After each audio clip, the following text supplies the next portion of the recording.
Here is a bug moments before democracy and liberty strikes. This orbital strike was administered by the bread and butter of the Super Earth fleet, the Super Destroyer class ship.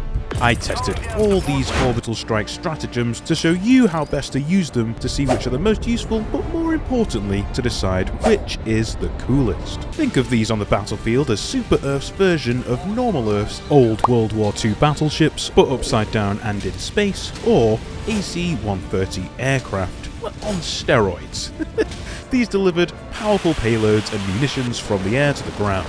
Call of Duty fans will know these from the iconic missions where you're able to command one. But before we check out each one, it's important to cover the ways in which we can boost their power and utility through the upgrades on the ship. Like with the Eagle and the rest of the stratagems, you can upgrade these via the ship management terminals on your ship, where you will find 4 upgrades for these stratagems under the orbital cannons and bridge tabs. Whilst not quite as comedic as the Eagle's descriptions, they do have some funny lore tidbits attached to them, so let's go through them. The first is Exploding Shrapnel, where the military is adding exactly that to the orbital munitions, citing that military watchdog groups have called exploding shrapnel savage, merciless, and well suited for spreading democracy.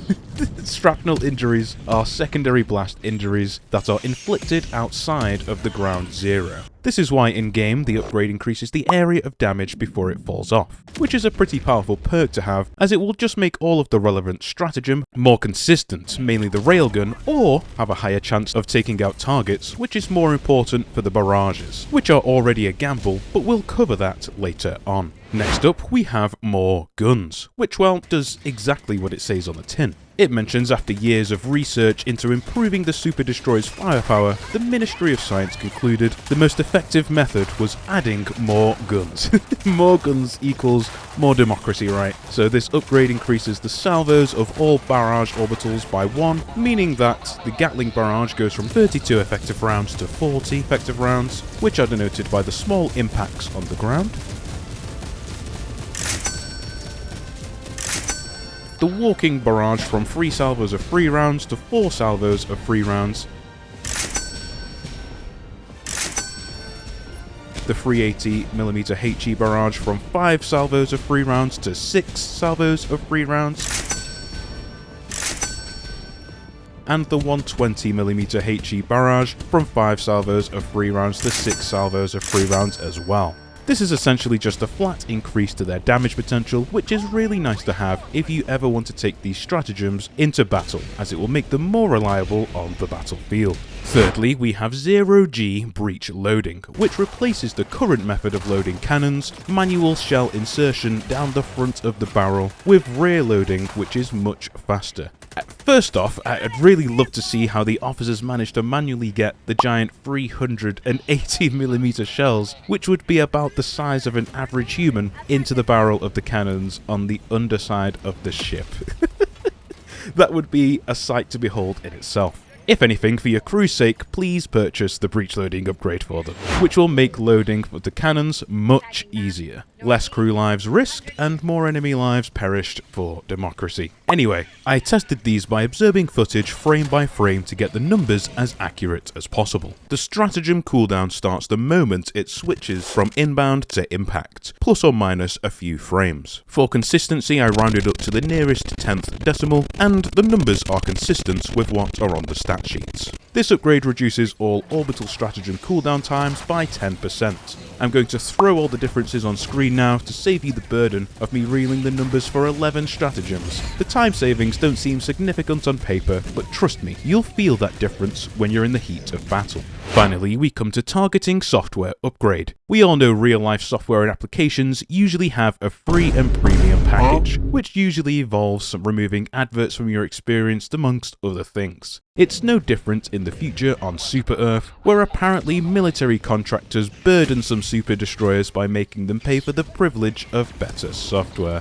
This upgrade reduces the deployment time for all orbital stratagems by 1 second. Again, I'll throw all the differences on screen now for you to yet again again save you from me reeling off numbers for all 11 of them, and again, like the cooldown times, I tested these by viewing the footage frame by frame to get these numbers as accurate as possible. For the deployment times, starting from the point the text changes to inbound, I measured the time between this and when it changes to impact. I rounded to the nearest 10th decimal again to make these numbers more consistent. This is a more significant change for stratagems such as the Precision Strike, which can sometimes feel like an age before the strike makes contact, which should make it a little easy to predict. These are all going to give you the edge on the battlefield if you're a fan of the orbital strikes, so get gathering those samples so you can upgrade these as soon as possible. Right, it's time to get into the strikes themselves. Just like with my Eagle video, I'll be ranking them on aesthetics as we go, and giving my overall tier list on their practicality at the end. I will say, when admiring any of the strikes aesthetics yourself, don't forget to look up, as you can see all of them being launched from the Super Destroyer in the atmosphere above, which looks awesome. Okay, there's 11 of these to get through, so let's jump into them, starting off with the Orbital Gatling. This stratagem utilises the rather large Gatling cannons on the Super Destroyer, which I hope the staff don't have to manually reload when you don't have the upgrade, as that would take quite a while. It bombards a small fixed area with 4 to 5 salvos of 8 impacts. I would assume the size of the rounds is between 25 to 40mm for real life reference. This does a good job at clearing any small to medium targets caught in the attack zone from either faction, and can do a respectable amount of damage to larger targets if they're caught by multiple impacts, weakening and opening up charges for example. You will have to time it well to catch hulks and charges with more hits though, and you'll also have to pray to the RNG gods that your shots line up with your targets, as they can totally miss the things you intend to engage if you have a specific target in mind. Something to bear in mind as well is that it can destroy bug holes but not automaton fabricators. But it does look really cool seeing the shower of rounds come from the sky and impact the ground, so I think I'll mark it with a solid 6.5 for aesthetics. Next up, we have the Orbital Airburst. This launches 3 sequential flak-like attacks that obliterate small to medium targets within a large area. Gatling and Airburst are actually extremely similar, as they both deliver the same munitions over the same area. The difference is obviously the Airburst is, well, a burst, rather than a sustained fire. This makes the Airburst much easier to land on a target, and the larger coverage means more damage potential. This is obviously traded in for an extra 40 seconds cooldown in comparison to the Gatling, which I think is a fair trade. This can also kill bug holes, though it doesn't seem consistent, and it will not destroy fabricators. I think it looks pretty epic when it booms down, so I think a 7.5 for the cool meter here is well placed. Thirdly, we come to the Railcannon, which is one of the most used, if not the most used orbital stratagem in the game. After dropping the beacon, the ship deploys a targeting laser that quickly tracks the largest target in the area for a few moments, before firing a Super Destroyer-sized railgun shot at the target. If you're lucky enough, this can one-shot even Bile Titans, hulks and chargers. The amount of damage it delivers depends on where the impact is for the shot, which depends on not only the direction your target is facing, but also the orientation of the destroyer in the atmosphere above you. This is a favoured stratagem because it's a guaranteed hit, like the Eagle's rocket pods for example, that may also one-shot the biggest of targets. It can also take down bug holes and fabricators if it targets them or a unit close enough. When it comes to aesthetics, it's on the weaker side, as there aren't really many special effects due to it being a railgun, so it definitely rates lower than the rest. I think it's a 4 for me for appearances. Now we come to the second most used orbital stratagem, the Orbital Laser. This has just been covered by my good friend Reginald in his laser tutorial video. Here's a small segment. Next up is the Orbital Laser, the king of the beams. The role of this tool in your kit is that of the problem solver. If you have a bunch of problems and you want them to go away, you toss this down and they will be gone in a flash. Shout out Reginald. Go check that out if you want a technical deep dive into all the laser weapons in the game, amongst other things. He drew up this lovely stat sheet that you may bestow your eyes upon to learn about this stratagem. It's essentially an almost instantly deploying giant laser of destruction that tracks the closest targets, prioritizing larger ones. It penetrates all armor and is the only orbital stratagem that has a usage cap, with 3 uses only. It will also target and destroy automaton fabricators, as well as terminate bug holes. This thing has the power to weaken, open up and kill any targets given enough time, and is also so awesome to witness on the battlefield. Though as seen by the data gathered by Reginald, it is indeed pretty poor against Bile Titans. I think I'm going to have to give this one an 8 for the coolness leaderboard though, as it's truly a beautiful sight to behold.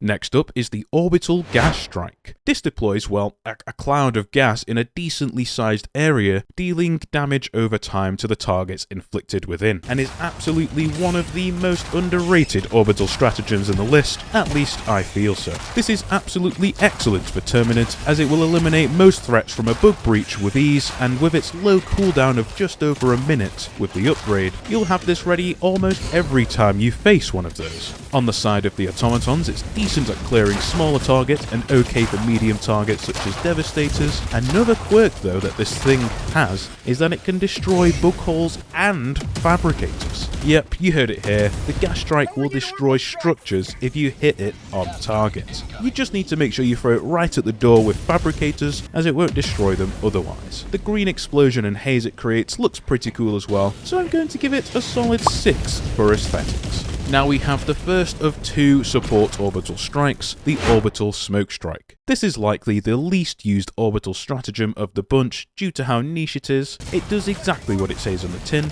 deploys smoke in an area delivered by 3 rounds. This isn't quite as good as the Eagle's smoke bomb, as the angle of delivery for the Eagle is consistent and predictable, being perpendicular to you, whereas the Orbital Smoke Strike angle depends on where the Super Destroyer is in the sky, which can result in unfavourable delivery sometimes. Against bugs, smoke isn't amazing, but against bots it can be very nice for disengagements and stealthy antics. It's not as cool as the gas, but it's very similar, so for looks I'm going to score it a 5. Moving on to the second support orbital stratagem, the Orbital EMS. This is essentially a large stun field that stops all enemies in their tracks, including charges, and keeps them there for a total of about 18 seconds. This is definitely another niche strike that I haven't seen many people take, but it can be an absolute lifesaver when you're being chased down or overwhelmed by a large group of enemies, or even just key targets such as hulks or chargers, when you don't have the tools to deal with them properly. It can give you and your squad time to reposition or disengage, which I have noticed is especially effective when facing automatons, which I think is because it pauses the ranged threat that they pose. It looks pretty awesome once it impacts, so I'm going to have to give it a 6.5 for the all cool meter. And finally, we've made it to the explosive set of orbital stratagem, the first being the Precision Strike, which is one of the first most players use. The Super Destroyer fires a single 380mm round that can deal a huge amount of damage, but you need to lead your aim to ensure your target is hit by the center of impact for the most damage. This can kill Bile Titans if you're lucky, and will take out any lesser units within a decent area. It can also destroy bug holes, fabricators, and any structures. With its low cooldown, it can actually be a very decent one to pick up in the harder difficulties if you're looking for a change, especially if you grab the upgrades, as they'll make the stratagem more consistent and easier to use effectively. The 380mm explosion looks absolutely amazing, so I'm slapping another 7.5 for aesthetic for this one. Moving on to the Orbital Walking Barrage, which is essentially 3 to 4 salvos of 3 380mm precision strikes. This obviously means it has absolutely huge damage potential across a very large area. Unlike the other two barrages, which we will get to, the Walking Barrage strikes a vaguely predictable area as it launches each salvo a step back from each other in a line. This makes it slightly safer to use around your team, as you can anticipate where the salvos are likely to land. Whenever you have a large amount of enemies moving towards your position, this is perfect if you drop it relatively close to yourself so the salvos move forward through the enemy. It's also good for large bases as well. Each round has the same damage potential as the Precision Strike, so you can either get extremely lucky with it or, well, just completely unlucky. Of course, it looks absolutely amazing watching it rain down, so for me, it's getting a big 9 for aesthetics. The theme of look continues with the Orbital 380mm HE Barrage, except it's more of a gamble here. This launches 5 to 6 salvos of 3 rounds, making it launch 2 more than the Walking Barrage. However here, it launches them randomly across a large fixed area. While the damage potential is huge, it is a complete gamble whether you get any value from this stratagem.